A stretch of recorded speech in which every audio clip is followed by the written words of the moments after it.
E aí pessoal, tudo bem? How are you? Fine? Legal.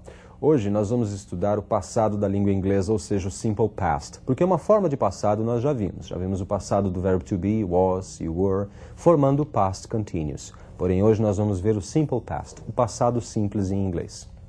Tempo, aliás, muito utilizado. Prestem atenção nos exemplos. We left yesterday morning and arrived last night. We left, nós saímos. Yesterday morning, ontem de manhã. And arrived last night. E chegamos ontem à noite. She worked hard yesterday, therefore she went to bed early. She worked, ela trabalhou. She worked hard, ela trabalhou muito, yesterday, ontem. Therefore, she went to bed early. Portanto, ela foi para a cama cedo. Vocês perceberam então que eu tinha worked e um ed ali no final. Isso me denota passado. Você tem um verbo com ed, está no passado. É o passado regular dos verbos.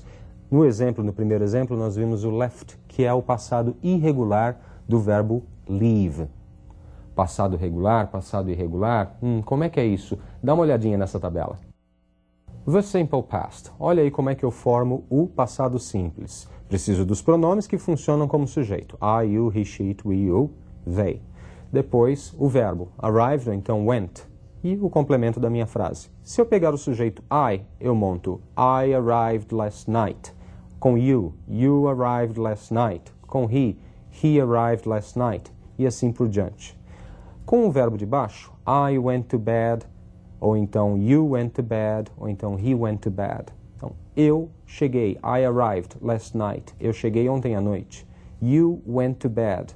Você foi para a cama. You went to bed. Então, arrived é o passado do verbo arrive. Olha lá, tem um ed ali no final. Ele é um verbo regular. E went. Went é o passado do verbo go. Ele é um verbo irregular. Ele tem uma forma própria. Então, os verbos irregulares são aqueles que têm a forma própria. Passado de go é went, passado de leave é left, e assim por diante. Vocês podem descolar tabelinhas aí para dar uma estudada e tudo mais, né? Mas o mais interessante é que vocês leiam bastante. Leiam textos para que vocês aprendam estes verbos contextualizados. Agora, os regulares são fáceis, né? Os regulares terminam com ed, então você identifica com maior facilidade. Vamos observar mais alguns exemplos? The rescue team failed to find the pilot who disappeared. Dois verbos aí, failed e disappeared, e os dois são regulares. Então, o time de resgate falhou, ele não conseguiu encontrar o piloto que desapareceu. When he came home, he ate a huge dinner. Então, quando ele chegou em casa, ele fez uma grande refeição, ele comeu um grande jantar, ele fez uma grande refeição. Dinner é o jantar, e ate é o passado irregular do verbo eat, e came é o passado irregular do verbo come. Nós temos um verbo auxiliar também no passado, que é o did. No presente, do e does. E no passado, did. Olha como é que se escreve o did. Super fácil. D. E eu vou usar esse did na mesma forma que eu usava o do e does no presente. Eu uso did para fazer perguntas, eu uso did para fazer negações. Só tem um auxiliar no passado. Ele acompanha todos os pronomes, todos os sujeitos. Como os verbos também. Arrived serve para todos. I, you, he, she, it.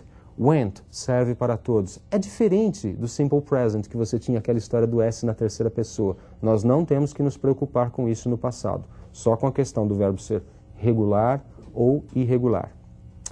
Vejam aí mais alguns exemplos.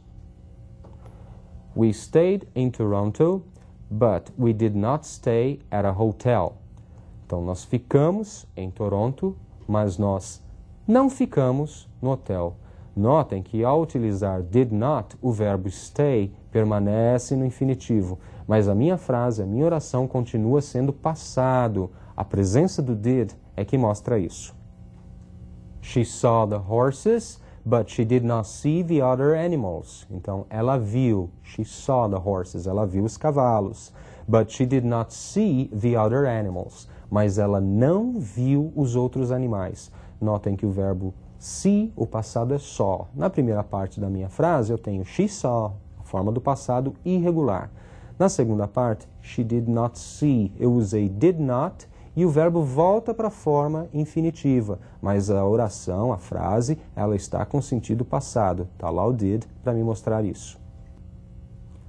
They took a taxi, but they didn't take the bus. Então, eles pegaram um táxi, mas não pegaram o ônibus. Took é o passado do verbo take. Então, they took a taxi, but they didn't take. Então, aí eu estou abreviando did com not e eu formo didn't. Como eu fazia com don't, doesn't, eu também posso abreviar. E o verbo volta para sua forma infinitiva. Took se transforma em take, mas o sentido da frase continua sendo passado. A presença do did continua me mostrando isso. What did you watch on TV last night? A que você assistiu na TV ontem à noite? Então, did you watch? Eu uso did na frente do sujeito para fazer a pergunta, da mesma forma que eu procedia com do ou does, tá ok? Watch fica na sua forma infinita, porque eu estou usando did. Então, ele me faz usar a forma infinitiva do watch, sem o ed. Já na minha resposta, I watched a soccer match. Então, eu assisti a uma partida de futebol. I watched é o passado do verbo watch, que é regular. I watched a soccer match, uma partida de futebol. Where did you find the information? Where did you find? Mais uma pergunta, eu tenho did na frente do sujeito you. Então, onde você encontrou a informação? Where did you find the information? I found it in a website. Eu a encontrei, I found it. Você vê que o it está substituindo a information. Eu a encontrei num site da internet, in a website. Lucy ate fish for dinner, but Carol didn't. Lucy comeu peixe no jantar, mas a Carol não. Lucy é o sujeito, ate fish for dinner é todo o predicado. But Carol didn't, mas a Carol não. O didn't substitui todo o predicado da oração anterior. Então, quando vocês virem um didn't isolado numa frase, a frase termina nele, ele pode estar se referindo à oração anterior. Observem isso na leitura.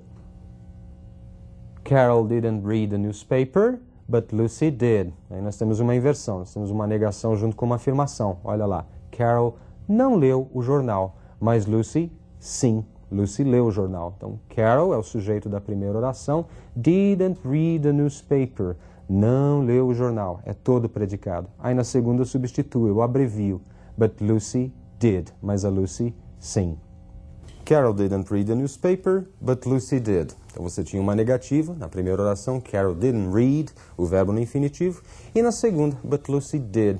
E esse did que está sozinho substitui todo o predicado da primeira oração. Então prestem muita atenção quando vocês tiverem auxiliares tipo do, does, sozinhos na frase. Eles podem estar substituindo todo o predicado da oração anterior. Perfeito? E essa remetência, quando você consegue olhar para a oração anterior, é que você descobre o que é aquele auxiliar, ao que ele está se referindo. Eu preparei para vocês também um diálogo. Vamos prestar atenção nesse diálogo e ter um pouco mais de experiência de leitura? Vamos lá. What happened? I lost my ring. Was it valuable?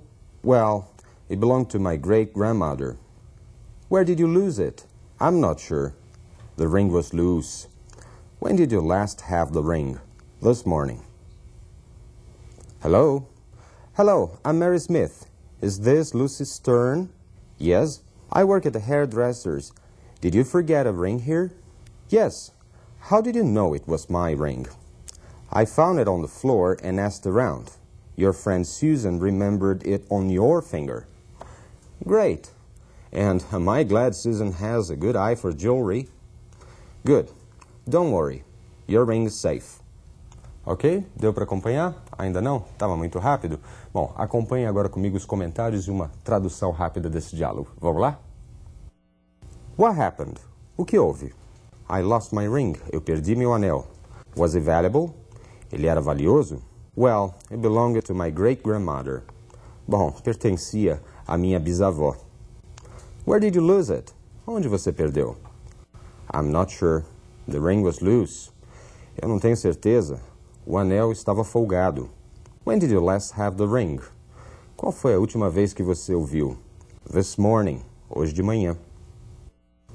Hello? Alô? Hello, I'm Mary Smith. Is this Lucy Stern? Oi, alô, eu sou Mary Smith.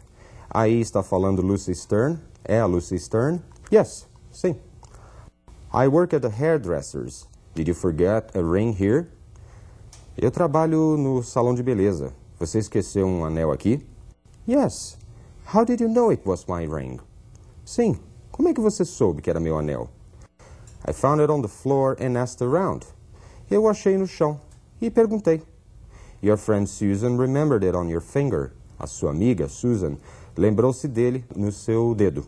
Great. And am I glad Susan has a good eye for jewelry? Ótimo. E eu fico muito contente porque a Susan tem um bom olho para joias. Good. Don't worry. Your ring is safe. Bom, não se preocupe. O seu anel está seguro. Ok?